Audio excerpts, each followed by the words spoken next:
नमस्कार प्यारे अभ्यर्थियों, स्वागत है आप सभी का एक नए सेशन के अंदर। दोस्तों, आज मैं आपके सामने सीईटी एग्ज़ाम के लिए प्रैक्टिस नंबर 3 को लेकर आ चुका हूं। जी हाँ मेरे प्यारे साथियों, इस प्रैक्टिस सेट के जो आपके प्रश्न है ये 100% दोस्तों वादा करता हूं मैं आपके गारंटी के साथ सीईटी के एग्ज़ाम में हूबहू यहाँ से प्रश्न आपको देखने को मिलेंगे। तो देखिए, सबसे पहले इस मॉडल पेपर में क्या करेंगे अपने प्रैक्टिस सेट नंबर 3 में।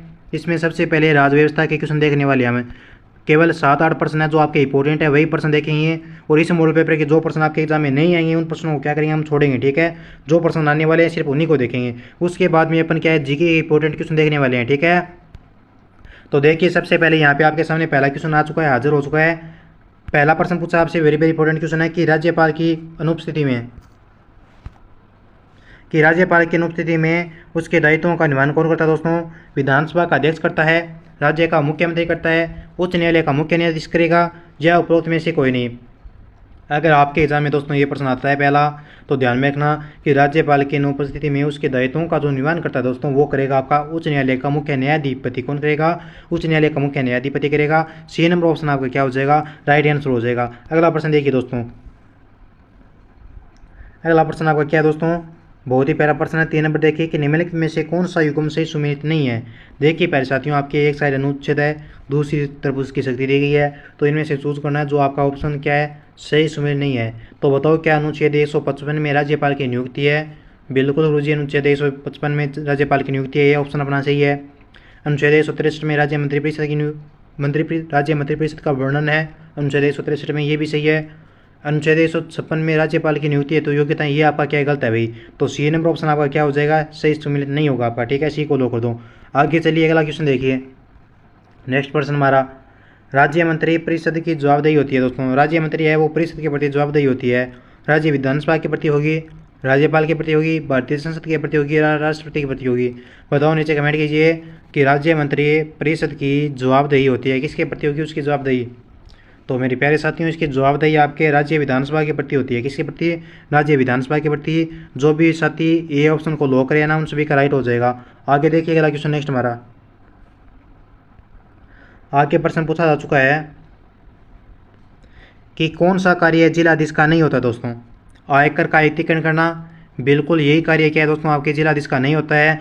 बाकी आपके भू दस्तावेजों का रखरखाव ये जिलाधीश का कार्य करता है। राजस्व का एकीकरण करना जिलाधीश का कार्य है। कानून व्यवस्था का रखरखाव करना ये भी जिलाधीश का कार्य है।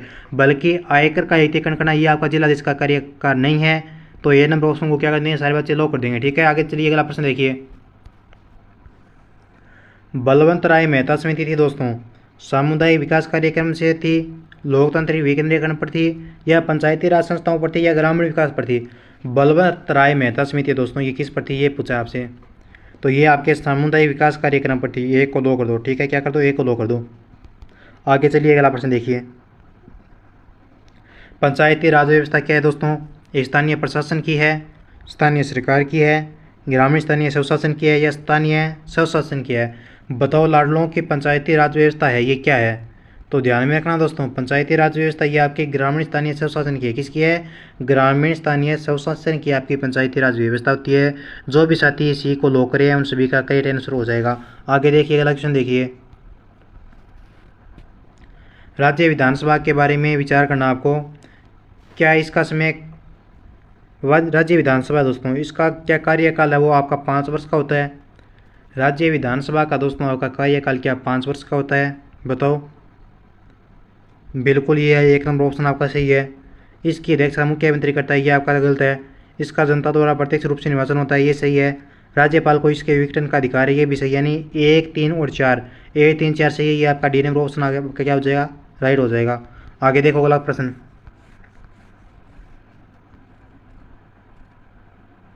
अगला प्रश्न पूछा आपसे, एक तरफ तो आपके लिए नहरें दी गई है, दूसरी तरफ आपके लाभान्वित जिले हैं। अब इनमें से बताओ कि आपका कौन सा ऑप्शन सही हो जाएगा दोस्तों 12 नंबर क्वेश्चन में। फटाफट से नीचे कमेंट कीजिए।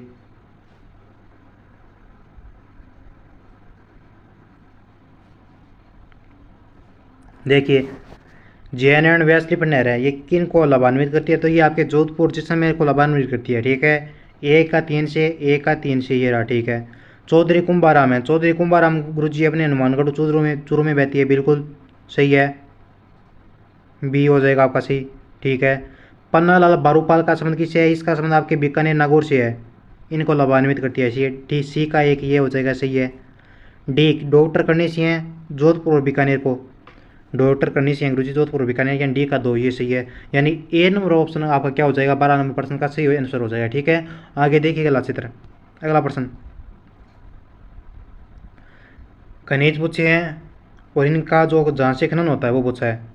तो सीधा सीधा मैं पहले तो आपके आंसर को लो कर देता हूँ। ठीक है, कौन सा ऑप्शन आपका राइट होगा 11 नंबर में, डी आंसर आपका राइट हो जाएगा। ठीक है, एक का एक से पन्ना टिक्का गढ़बोर से आपका खनन क्षेत्र होता है।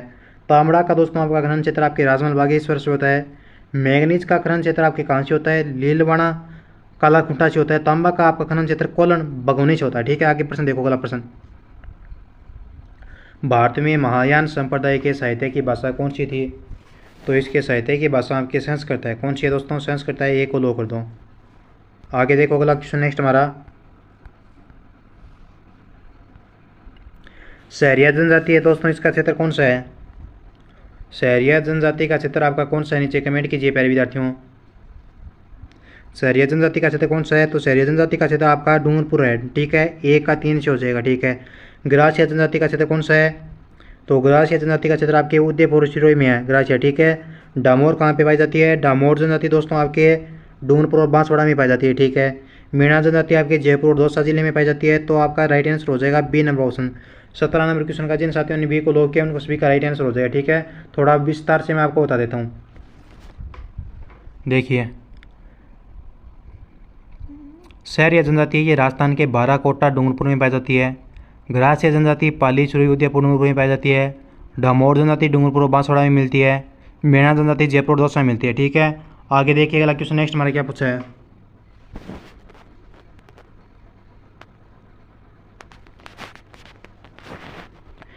देखिए 4-5 प्रश्न जो आपके कुछ न्यू इस प्रकार से आएंगे, जो इंडिया जीके के आएंगे वो भी हम पढ़ने वाले हैं। ठीक है, प्रश्न है कि वर्ष 2011 की जनगणना के अनुसार दोस्तों राजस्थान की कुल 3 करोड़ श्रम शक्ति में कितने बेरोजगार व्यक्ति आंके गए। 2011 की जनगणना है, उसमें राजस्थान की 3 करोड़ श्रम शक्ति है। ठीक है, श्रम मतलब कार्य करने वाली। ठीक है, उसमें से बेरोजगार व्यक्ति है वो कितने थे दोस्तों, तो बेरोजगार व्यक्ति आपके 33 लाख आंके गए। कितने, 33 लाख आंके गए, यानी जो भी साथी ए को लो कर है ना उनका राइट हो जाएगा।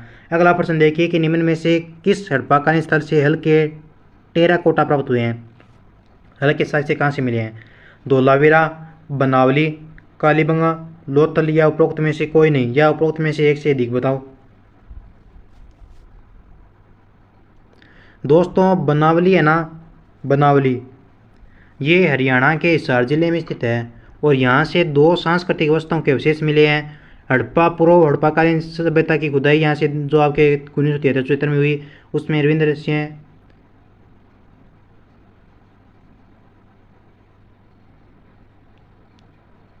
छोड़ दो इसको, सीधा याद रखना बनावली से हल्के टेराकोटा प्राप्त हुए, बनावली से बी को लो कर दो। ठीक है, आगे चलो अगला प्रश्न।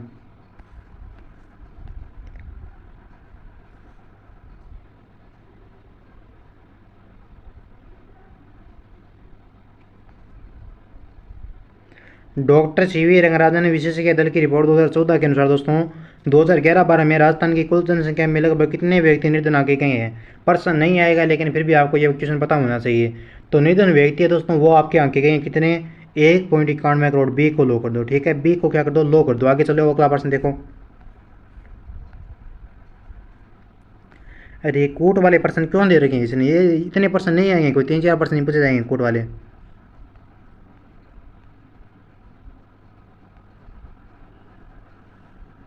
गत 3 दशकों में दोस्तों राजस्थान में 90% से अधिक गांव किस कृषि गतिविधि में अप्रत्याशित अकाल व सूखे पीड़ित हुए हैं। बताओ, सूखे पीड़ित जो आपके 90% से अधिक गाँव के कृषक है वो किस अकाल से, अकाल या सूखी पीड़ित हुई है, यानी कौन से सन में हुए हैं। तो दोस्तों ये आपके अकाल पीड़ित सूखे ग्रसित माने गए कौन से सन से,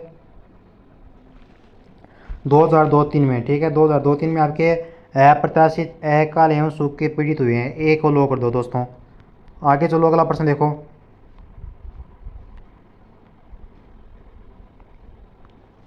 राजस्थान के किस जिले में तालछापर झील स्थित है, चूरू, उदयपुर, भरतपुर या अलवर।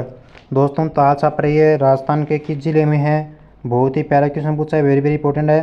तालछापर झील दोस्तों राजस्थान के किस जिले में, चूरू जिले में है। यहाँ पर एक ताल सा बैरन है बीच थे, ये भी आपको ध्यान में रखना है, ठीक है। जो भी साथी यहाँ पे ये ऑप्शन को लॉक करें ना 30 नंबर क्वेश्चन में, उन सभी का क्या हो जाएगा, एकदम सटीक आंसर आया दोस्तों। आगे चलो अगला प्रश्न देखिए 31 नंबर। आगे क्वेश्चन पूछा है कि चित्रकला की किस शैली में पक्षी एवं जानवरों का महत्वपूर्ण स्थान है दोस्तों। बूंदी में है, नाथद्वारा में, किशनगढ़ में या बीकानेर में है। बताओ फटाफट से नीचे कमेंट कीजिए कि चित्रकला की कौन सी शैली में आपके पक्षी और जानवरों के महत्वपूर्ण स्थान प्राप्त हुए हैं।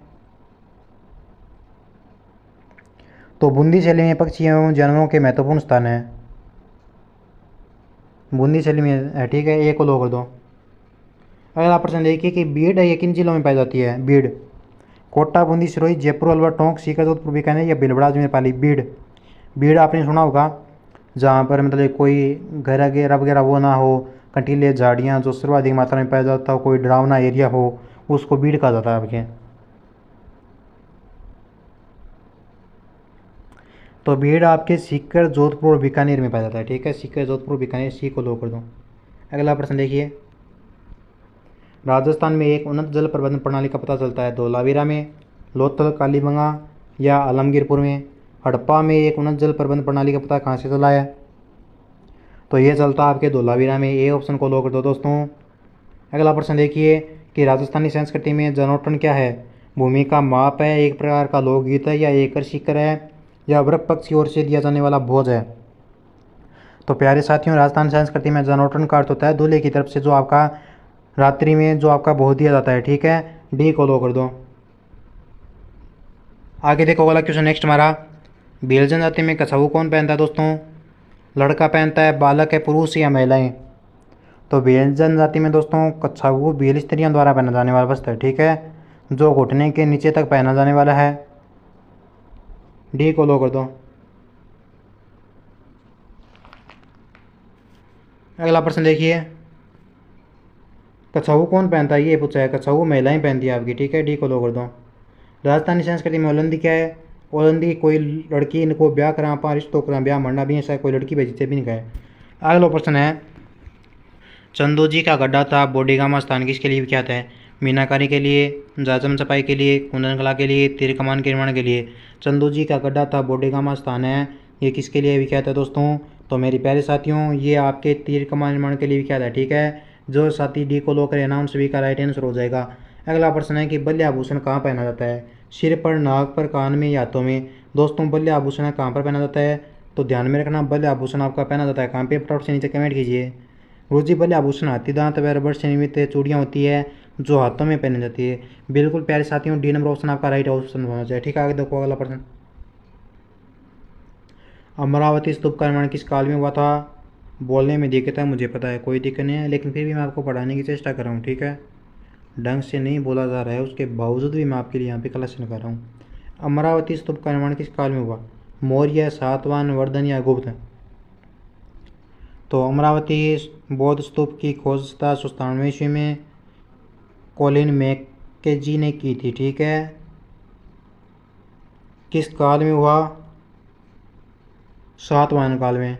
आगे प्रश्न है कि 1833 में बरूद स्तूप की खोज किसने की थी।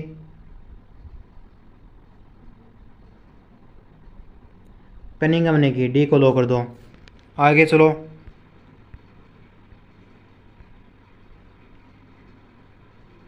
राजस्थान में दानचंद चोपड़ा की हवेली कहाँ पे है।